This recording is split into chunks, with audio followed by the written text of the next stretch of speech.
ಸಿದ್ದರಾಮಯ್ಯ ಅವರ ಹುಟ್ಟುಹಬ್ಬ. ಅವರಿಗೆ ತಾಯಿ ಚಾಮುಂಡೇಶ್ವರಿ ಆಯುಸ್ಸು, ಆರೋಗ್ಯ ಮತ್ತು ಅವರು ಮಾಡ್ತಾ ಇರುವಂತಹ ಸಮಾಜಮುಖಿಯಾದಂತಹ ಅನೇಕ ಕೆಲಸಗಳು ಇನ್ನಷ್ಟು ಗಟ್ಟಿಯಾಗಿ ಅವರ ಮನಸ್ಸಲ್ಲಿರುವಂಥದ್ದು ಜನರ ಬಾಗಿಲಿಗೆ ತಲುಪಿಸುವಂತಹ ಕೆಲಸಕ್ಕೆ ಅವರು ಕೊಡುವಂಥ ಕಾರ್ಯಕ್ರಮಗಳಿಗೆ ಜನ ಮೆಚ್ಚುಗೆ ಈಗಾಗಲೇ ನಾವು ಪಡ್ಕೊಂಡಿದ್ದೇವೆ. ಅವರಿಗೆ ವಿಶೇಷವಾಗಿ ಅವರ ಹುಟ್ಟುಹಬ್ಬಕ್ಕೆ ಶುಭಾಶಯಗಳನ್ನ ತಿಳಿಸ್ತಾ, ಅವರಿಗೆ ಏನಿವತ್ತು ತಾಯಿ ಚಾಮುಂಡೇಶ್ವರಿ ಅಧಿಕಾರದಿಂದ ಅವರಿಗೆ ಪ್ರೋತ್ಸಾಹವನ್ನು ನೀಡಿದೆ. ಅವರ ಅಧಿಕಾರ ಅವಧಿಯಲ್ಲಿ ಮಾಡಿರುವಂಥ ಅನೇಕ ಕೆಲಸಗಳು ಸಾಮಾನ್ಯ ವರ್ಗದ ಜನರಿಗೆ ಮುಟ್ಟುವಂಥದ್ದಾಗ್ತಾಯಿದೆ. ಇನ್ನಷ್ಟು ಕಾರ್ಯಕ್ರಮ ಅವರಿಂದ ನಮ್ಮ ನಿರೀಕ್ಷೆ ಇದೆ. ಆ ಶಕ್ತಿ ತಾಯಿ ಚಾಮುಂಡೇಶ್ವರಿ ಅವರು ಕೊಡಲಿ ಅಂತ ಆಶಿಸ್ತೇವೆ. ಇವತ್ತು ಮೈಸೂರು ನಗರ ಗಾಂಧಿನಗರದ ಆದಿ ಕರ್ನಾಟಕ ಸಂಘದ ವತಿಯಿಂದ ಪ್ರತಿಭಾ ಪುರಸ್ಕಾರದ ಕಾರ್ಯಕ್ರಮ ಈ ಭಾಗದ ವಿದ್ಯಾರ್ಥಿಗಳಿಗೆ, ದಲಿತ ವಿದ್ಯಾರ್ಥಿಗಳಿಗೆ ಪ್ರೋತ್ಸಾಹ ಕೊಡುವಂಥದ್ದಕ್ಕೆ ಇವತ್ತು ಕಾರ್ಯಕ್ರಮ ಮಾಡಿಕೊಂಡಿದ್ರು. ಕಾರ್ಯಕ್ರಮದ ಉದ್ಘಾಟನೆ ನಮ್ಮ ಹಿರಿಯರು, ಮಾಜಿ ಸಚಿವರಾದಂತಹ ವಿಧಾನ ಪರಿಷತ್ ಸದಸ್ಯರಾದಂಥ ವಿಶ್ವನಾಥ್ರವರು ನಿರ್ವಹಿಸಿದರು. ನಾನು ಅಧ್ಯಕ್ಷತೆಯನ್ನು ವಹಿಸಿಕೊಂಡು ಈ ಕಾರ್ಯಕ್ರಮನ ಮಾಡಿದ್ದೇವೆ.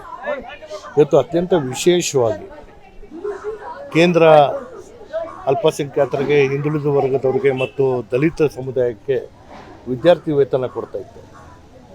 ಕೇಂದ್ರದ ಏನೋ ಒಂದು ವಿದ್ಯಾರ್ಥಿ ವೇತನ ಕೊಡುವಂತಹ ಮೊತ್ತ ಇತ್ತು. ಅದರ ಜೊತೆಗೆ ರಾಜ್ಯ ಸರ್ಕಾರ ಕೈ ಜೋಡಿಸಿ ನಮ್ಮಲ್ಲಿ ಅರ್ಹ ಎಲ್ಲ ವಿದ್ಯಾರ್ಥಿಗಳೂ ಕೊಡುವಂಥ ಒಂದು ವ್ಯವಸ್ಥೆ ಇತ್ತು.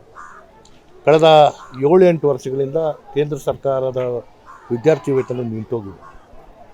ಬಹುಶಃ ಸಮಾಜದಲ್ಲಿ ಅಥವಾ ದೇಶದ ಬಡತನ ಇವತ್ತು ನಮಗೆ ಕಾಡ್ತಾ ಇರುವಂಥ ಒಂದು ದೊಡ್ಡ ಸಮಸ್ಯೆ.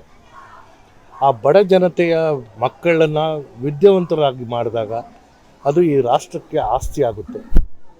ನಾವು ಎಲ್ಲೆಲ್ಲೋ ಏನೇನೋ ಕಾರ್ಯಕ್ರಮಗಳು ಕೊಡ್ತೀವಿ. ಓದುವಂಥ ಮಕ್ಕಳಿಗೆ ವಿದ್ಯಾರ್ಥಿ ವೇತನ ಕೊಡುವಂಥದ್ದು ಅದು ಇನ್ನಷ್ಟು ಹೆಚ್ಚಿಸುವಂತಹ ಕೆಲಸಕ್ಕೆ ರಾಜ್ಯ ಮತ್ತು ಕೇಂದ್ರ ಸರ್ಕಾರ ಕೈ ಜೋಡಿಸಬೇಕು ಇರುವಂತಹ ಒಂದು ಬೇಡಿಕೆ ನಾನಾದರೂ ನನ್ನ ಸರ್ಕಾರದ ಮುಂದೆ ಇಡೋ ಬಯಸ್ತೇನೆ. ಕಾರಣ ಏನು ಅಂತ ಹೇಳಿದಾಗ, ಓದುವಂಥ ಮಕ್ಕಳಿಗೆ ಪ್ರೋತ್ಸಾಹ ಇಲ್ಲ, ವಿದ್ಯಾವಂತರ ಆಗಿರುವಂತಹ ಮಕ್ಕಳಿಗೆ ಉದ್ಯೋಗ ಇಲ್ಲ, ಉದ್ಯೋಗ ಮಾಡ್ತಾ ಇರುವಂಥವ್ರಿಗೆ ಸಮಾನ ವೇತನ ಇಲ್ಲ. ಈ ಕೊರಗು ಇವತ್ತು ನಮ್ಮಲ್ಲಿ ಜೀವಂತವಾಗಿರೋದ್ರಿಂದ ಇದು ಎಲ್ಲಿವರೆಗೂ ನಾವು ಸರಿಪಡಿಸೋಕ್ಕೆ ಸಾಧ್ಯ ಆಗಲ್ವ, ಅಲ್ಲಿವರೆಗೂ ನಮಗೆ ಈ ದೇಶದಲ್ಲಿ ನಮ್ಮಲ್ಲಿ ಇರುವಂಥ ಇಂಥ ಏನು ನಾನಾ ಸಮಸ್ಯೆಗಳು ನಮ್ಮ ಮುಂದೆ ಆಗಾಗ ಹುಟ್ಟಾಗುತ್ತೆ. ಅದೆಲ್ಲ ಕಡಿವಾಣ ಹಾಕಬೇಕಾದ್ರೆ ಇಡೀ ಸಮುದಾಯ ಸಾಕ್ಷರತೆನ ನಾವು ಪಡ್ಕೋಬೇಕು, ಓದುವಂಥದ್ದಕ್ಕೆ ಹೆಚ್ಚಿನ ಪ್ರೋತ್ಸಾಹ ಸಿಗಬೇಕು ಅನ್ನೋದನ್ನು ನಾನು ಈ ಇವತ್ತಿನ ಭಾಷಣದಲ್ಲೂ ಹೇಳಿದ್ದೇನೆ. ಇದರ ಜೊತೆಗೆ ಇವತ್ತು ನಮ್ಮ ಯುವ ಮನಸ್ಸುಗಳಿಗೆ ಒಂದು ಕನಸು ಕಟ್ಕೊಳ್ಳುವಂತಹ ಅವಕಾಶ ಕೊಡಬೇಕು.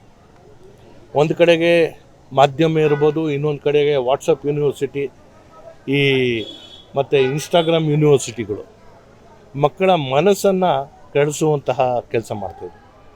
ಒಳ್ಳೆಯದನ್ನು ನಾವು ಯಾವತ್ತೂ ಯಾರ ಮೊಬೈಲ್ಗಾಗಲಿ ಅಥವಾ ಯಾವ ಮನೆ ಬಾಗಿಲಿಗೆ ಸಂದೇಶ ಕೊಡ್ತಾಯಿಲ್ಲ. ಸಮಾಜದಲ್ಲಿ ಆಗ್ತಿರುವಂತಹ ಏನು ತೊಡಕುಗಳಿವೆ, ಎಲ್ಲೆಲ್ಲಿ ಸಮಸ್ಯೆಗಳಾಗ್ತಾಯಿದೆ ಅದನ್ನೇ ನಾವು ಪದೇ ಪದೇ ವಿತರಿಸ್ತಾ ಇರುವಂಥದ್ದು. ಮಕ್ಕಳ ಮೇಲೆ ಅದರ ಪರಿಣಾಮ ಬೇರೆ ರೀತಿ ಬೀಳುತ್ತೆ. ಇವತ್ತು ಸಮಾಜಮುಖಿಯಾಗಿ ನಾವು ನಾಡು ಕಟ್ಟುವಂತಹ ಒಂದು ಪರಿಕಲ್ಪನೆ ಇಟ್ಕೊಂಡು ಉತ್ತಮವಾದಂಥ ಸಂದೇಶನ ನಾವು ವಿತರಿಸುವಂತಹ ಕೆಲಸಕ್ಕೆ ನಾವು ಮುಂದಾಗಬೇಕು. ಅದಾದರೆ ಮಾತ್ರ ಒಂದು ಉತ್ತಮ ಸಮಾಜ ನಾವು ನಿರ್ಮಾಣ ಮಾಡೋಕ್ಕಾಗುತ್ತೆ. ಕಾರಣ ಏನು ಅಂತ ಹೇಳಿದ್ರೆ, ಜಾತಿ, ಧರ್ಮ, ಭಾಷೆ ಈ ವ್ಯವಸ್ಥೆ ಯಾವತ್ತೂ ನಾವೆಲ್ಲ ಮಾಡಿರುವಂಥದ್ದು. ಅರ್ಜಿ ಹಾಕಿ ಹುಟ್ಟುವಂತಹ ಪದ್ಧತಿ ಇರ್ತಾಯಿದ್ರೆ ಯಾರೂ ಬಡತನದಲ್ಲಿ ಹುಡ್ತಾ ಇರಲಿಲ್ಲ, ಯಾರೂ ದಲಿತ ಸಮುದಾಯದಲ್ಲಿ ಹುಡ್ತಾ ಇರಲಿಲ್ಲ, ಯಾರೂ ಅಲ್ಪಸಂಖ್ಯಾತರಲ್ಲಿ ಹುಡ್ತಾ ಇರಲಿಲ್ಲ. ಶ್ರೀಮಂತರಾಗಿ ಎಲ್ಲರೂ ಹುಡ್ತಾಯಿದ್ರು. ಈಗ ಒಂದು ವ್ಯವಸ್ಥೆಗೆ ನಾವು ಇರಬೇಕಾದ್ರೆ ನಾವೆಲ್ಲರೂ ಒಂದೇ ತಾಯಿಯ ಮಕ್ಕಳಂಗೆ ನಾವೆಲ್ಲರೂ ಬಾಳಿ ಬದುಕುವಂತಹ ವಾತಾವರಣ ಸೃಷ್ಟಿ ಮಾಡಬೇಕಾದ್ರೆ ನಮ್ಮೆಲ್ಲರ ಹೊಣೆಗಾರಿಕೆ. ನೋಡಿ, ನ್ಯಾಯಾಲಯ ತನ್ನ ತೀರ್ಪನ್ನು ಕೊಟ್ಟಿದೆ. ಮಾಡಿರೋದು ಸರಿ ತಪ್ಪು ಅನ್ನೋ ವಿಶ್ಲೇಷಣೆ ಮಾಡುವಂಥ ಕಾಲ ಇಲ್ಲ ಈಗ.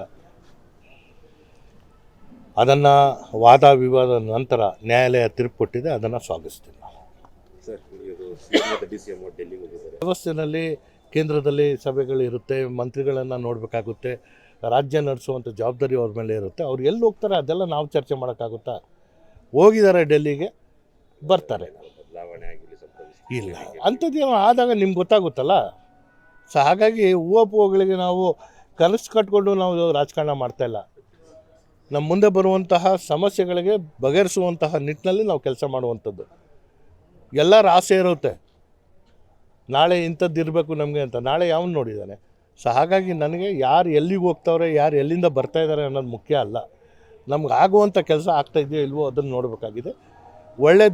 ಈ ರಾಜ್ಯಕ್ಕೆ ಒಳ್ಳೇದಾಗಲಿ ಅಂತ ನಾನು ಆಶಿಸ್ತೇನೆ.